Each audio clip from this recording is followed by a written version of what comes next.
Assalamualaikum warahmatullahi wabarakatuh. Perkenalkan, nama saya Cantika Delvi Artamia dari kelas PIAUD 4C. Di sini saya akan menjelaskan tentang pengembangan bahasa anak usia dini, khususnya membaca, menulis, dan menyimak.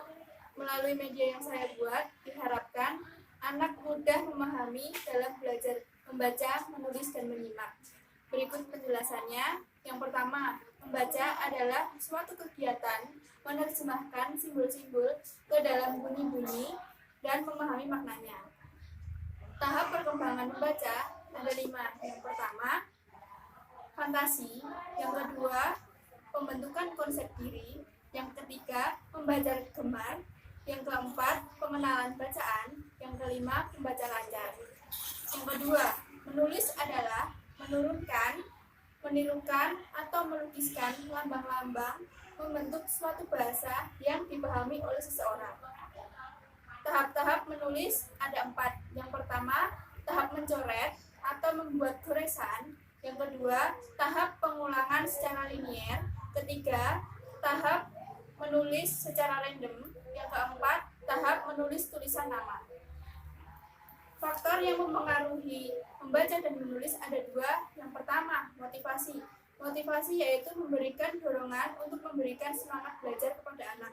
Yang kedua, faktor lingkungan dalam keluarga. Anak membutuhkan keteladanan yang diperoleh dari orang tua. Berikut media yang saya buat yaitu Magic Book. Melalui Magic Book, anak dapat mengenal huruf, bentuk huruf melalui perabaannya, yaitu dengan diraba. Dengan diraba, anak akan merasakan bahwa bentuk A itu seperti ini sebelum ia menuliskan dalam menggunakan alat tulis.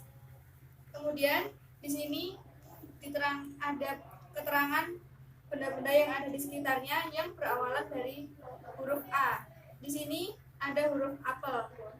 Dan kemudian anak mencocokkan kata apel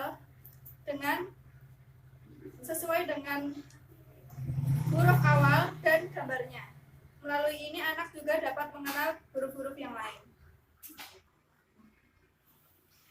Melalui media ini diharapkan anak dapat mengenal simbol-simbol, kemudian mengenal benda-benda yang ada di sekitarnya, dan mengenal huruf A sampai Z.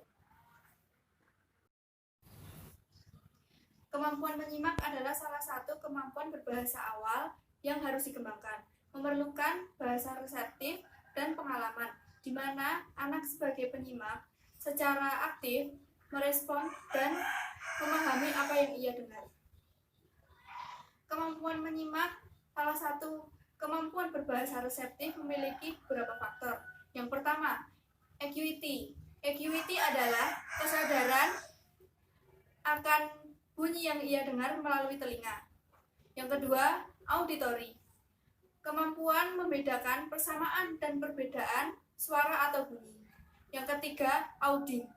Suatu proses di mana terdapat asosiasi antara arti dengan pesan yang diungkapkan. Berikut media yang saya gunakan untuk pengembangan menyimak pada anak usia dini, yaitu boneka tangan. Dalam boneka tangan ini diharapkan anak dapat memahami cerita yang diceritakan, kemudian mengenal suara-suara hewan atau benda-benda yang ada di sekitarnya. Yang ketiga, dapat membedakan bunyi-bunyian dalam bahasa Indonesia. Demikian yang dapat saya jelaskan mengenai pengembangan bahasa anak usia dini, khususnya membaca, menulis, dan menyimak dengan media boneka tangan dan Magic Book. Terima kasih. Wassalamualaikum warahmatullahi wabarakatuh.